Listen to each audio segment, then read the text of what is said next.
Good morning students. Bhagwati PG online classes में BSc second year स्टूडेंट्सों का स्वागत है। लास्ट लेक्चर में हम क्या पढ़ रहे थे? नीटम पढ़ रहे थे। नीटम के अंतर्गत हमने लास्ट क्लास में क्या पढ़ा था? मेल स्ट्रोबिलस, ठीक है, क्या पढ़ा था? नर शंकु की संरचना पढ़ी थी, नर पुष्प के बारे में अध्ययन किया था। आज हम उसी को आगे कंटिन्यू करते हुए क्या पढ़ने वाले हैं? फीमेल स्ट्रोबिलस, ठीक है, क्या पढ़ने वाले? फीमेल स्ट्रोबिलस, मादा शंकु तथा ऑर्गेनुल बीजांड की संरचना, ठीक है, क्या पढ़ने वाले हैं?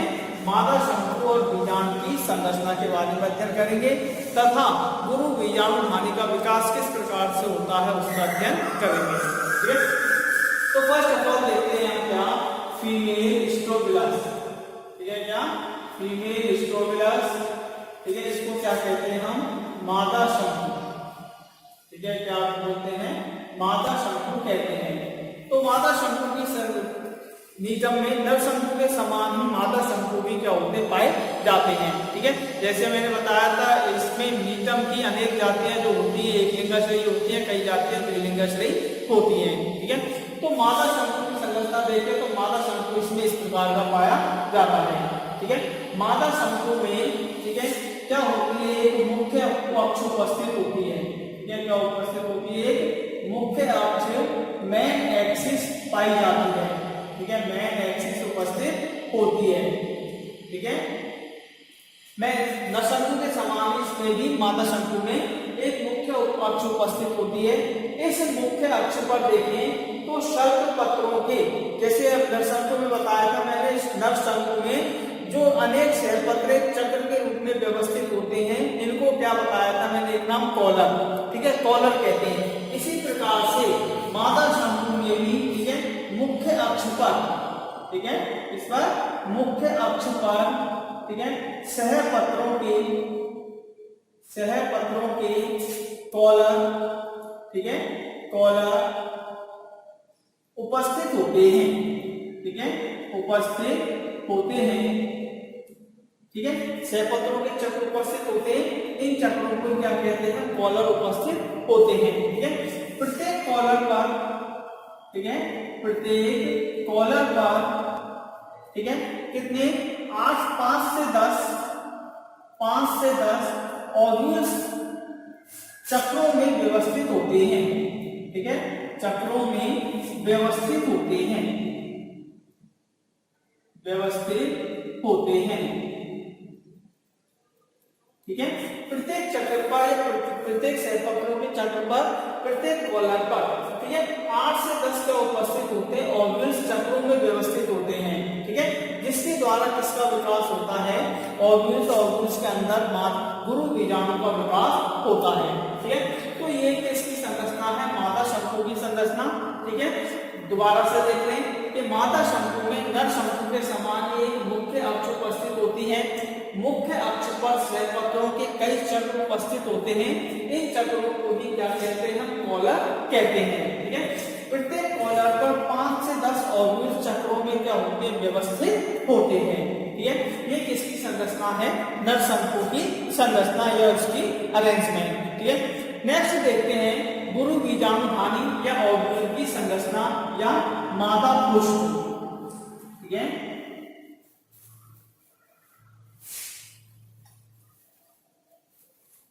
नेक्स्ट देखते हैं मादा पुष्प,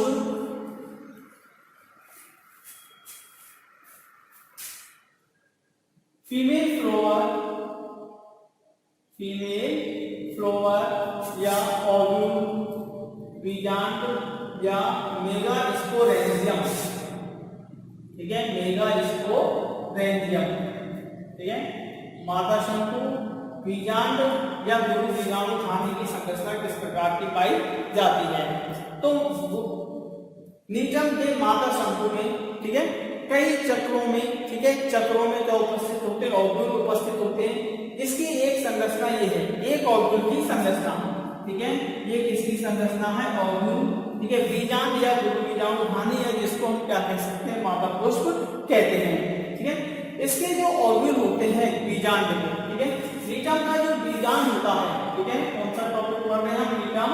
नीटम का जो ऑर्गेनुल होता है, बीजांड जो होता है, वह गोलाकार या अंडाकार संरचना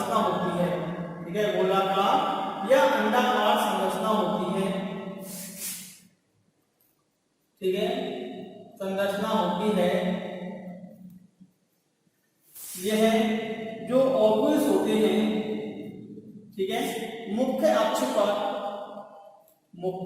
पर चक्रों में व्यवस्थित होते हैं, चक्र में व्यवस्थित होते हैं।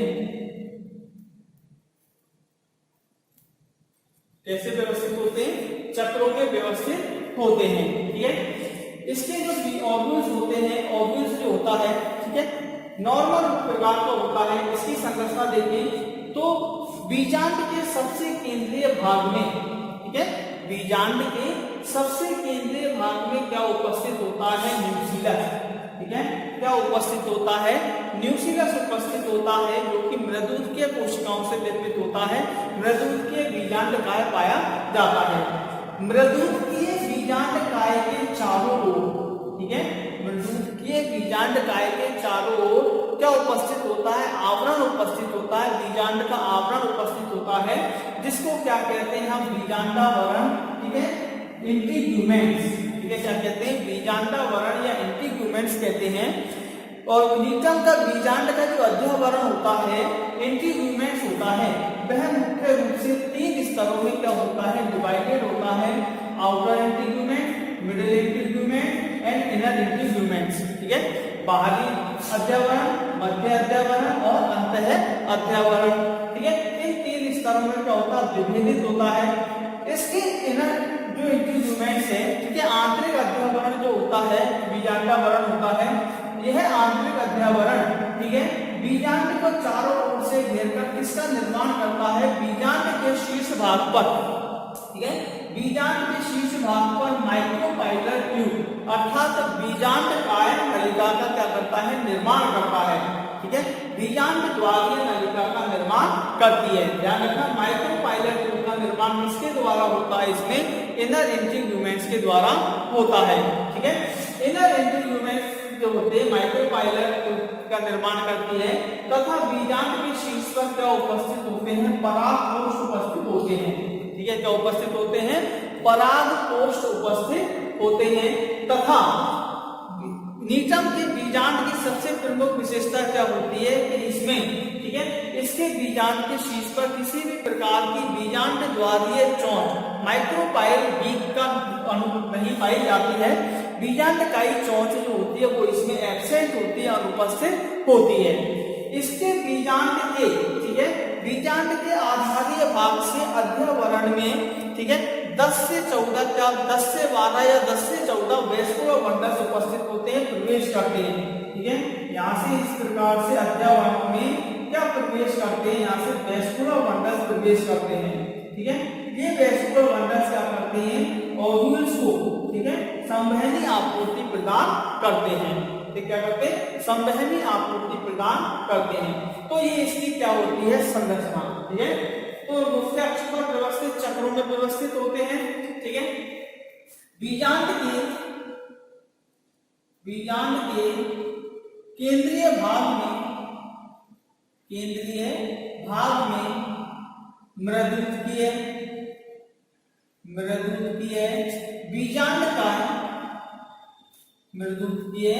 बीजांड काय, जिसको क्या कहते हैं हम? न्यूक्लियस, ठीक है, न्यूक्लियस उपस्थित होता है, ठीक है, क्या उपस्थित होता है? न्यूक्लियस उपस्थित होता है। नेक्स्ट, न्यूक्लियस के चारों ओर आवरण पाया जाता है, जिसे अध्यावरण या बीजांडावरण इंटीग्यूमेंट्स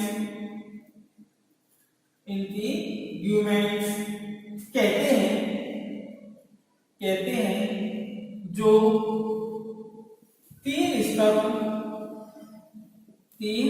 स्तरों बाहरी या बाह्य, मध्य व आंतरिक अध्यावरण में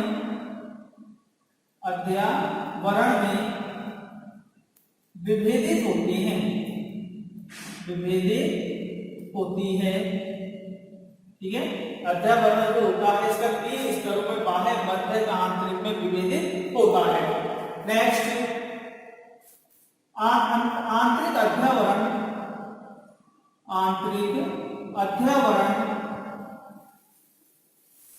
ओव्यूल्स के शीर्ष पर, ओव्यूल्स के शीर्ष पर बीजांड द्वारीय, बीजांड द्वारीय नलिका, ठीक है, बीजांड द्वारीय नलिका माइक्रोपाइल, माइक्रोपाइलर ट्यूब का निर्माण करती है, का निर्माण करती है, ठीक है, किसका निर्माण करती है, बीजांड द्वारीय नलिका का निर्माण करती है, ठीक है। नेक्स्ट ओव्यूल के शीर्ष पर, ओव्यूल्स के शीर्ष पर पोलन ट्यूब, ठीक है, पराग नलिका उपस्थित होती है, पराग नलिका उपस्थित होती है। नेक्स्ट नीकम के ओव्यूल में, नीकम के ओव्यूल्स में, ठीक है, माइक्रोपाइल बी, माइक्रोपाइल बी अर्थात बीजांड द्वारीय चोंच, ठीक है, का अनुपस्थित होती है, अनुपस्थित होती है, ठीक है, बीजांड द्वारीय चोंच जो है वो क्या होती है, अनुपस्थित होती है, ठीक है। तथा नीटम के इंटीग्यूमेंट्स में 10 से 12 वेस्कुलर बंडल प्रवेश करते हैं, प्रवेश करते हैं, ठीक है, नीटम के इंटीग्यूमेंट्स में 10 से 12 वेस्कुलर बंडल्स क्या करते हैं, प्रवेश करते हैं। तो ये इसकी क्या है, नीटम के फीमेल स्ट्रोबिलस एंड ओव्यूल की स्ट्रक्चर द्वारा से नीटम का ओव्यूल जो होता है गोलाकार या अंडाकार संरचना होती है।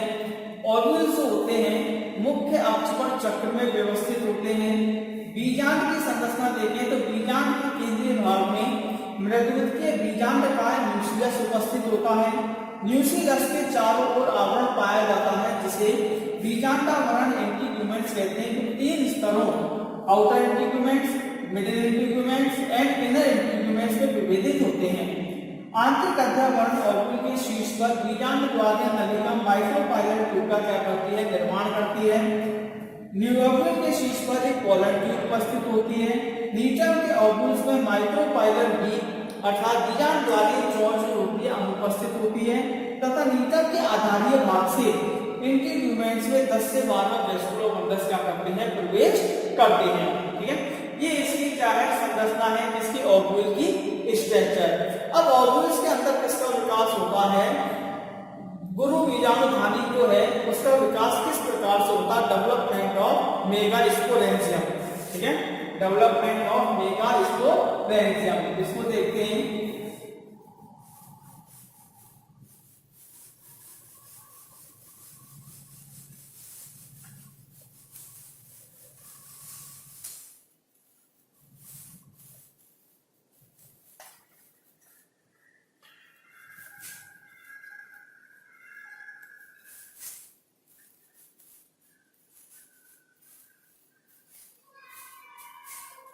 नेक्स्ट डेवलपमेंट ऑफ मेगास्पोरेंशियम, ठीक है, गुरु बीजाणुधानी का विकास किस प्रकार से होता है। तो नीटम में जो गुरु बीजाणुधानी का विकास हुआ है वह कौन से प्रकार का होता है, यूस्पोरेंजियल टाइप, ठीक है, कौन से प्रकार का होता है, यूस्पोरेंजियल टाइप प्रकार का क्या पाया जाता है, डेवलपमेंट पाया जाता है, ठीक है।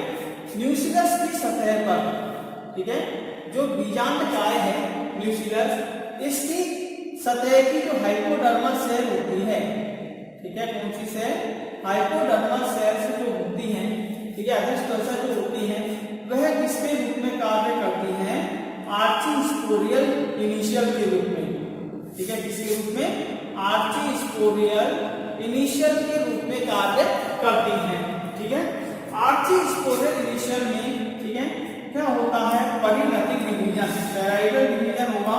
ठीक है, परिणति विभेदन होता है, जिसके कारण दो सेल्स का निर्माण होती है, आउटर सेल, ठीक है, आउटर सेल बाह्य कोशिका तथा इनर सेल अंतः कोशिका। आउटर सेल जो है वह क्या कहलाएगी, प्राइमरी वॉल सेल, ठीक है, क्या कहलाती है, प्राइमरी वॉल सेल कहलाती है। तो जबकि इनर सेल जो है वह किसके रूप में कार्य करती है, प्राइमरी स्पोरोजीनस सेल्स के रूप में, ठीक है, किसके रूप में कार्य करती है, प्राइमरी स्पोरोजीनस सेल्स के रूप में कार्य करती है, ठीक है। प्राइमरी वॉल सेल्स जो है आगे जाकर किसका निर्माण करती है, मेगास्पोरेंजियम की गुरु बीजाणु धानी की, ठीक है, मेगास्पोरेंजियम की भित्ति का निर्माण, वॉल का निर्माण करती है, वॉल फॉर्मेशन करती है, ठीक है। प्राइमरी वॉल सेल्स जो है गुरु बीजाणु धानी की भित्ति का निर्माण करती है, जबकि प्राइमरी स्पोरोजीनस सेल्स जो है, ठीक है, आगे जाकर किसका निर्माण करती है, स्पोरोजीनस सेल का, ठीक है, बीजाणुजन्य कोशिका बनाती है। बीजाणुजन्य कोशिका के द्वारा किसका निर्माण होता है, मेगास्पोर मदर सेल, ठीक है, किसका निर्माण हुआ, मेगास्पोर मदर सेल्स का निर्माण होता है। गुरु बीजाणु मातृ कोशिका का निर्माण होता है।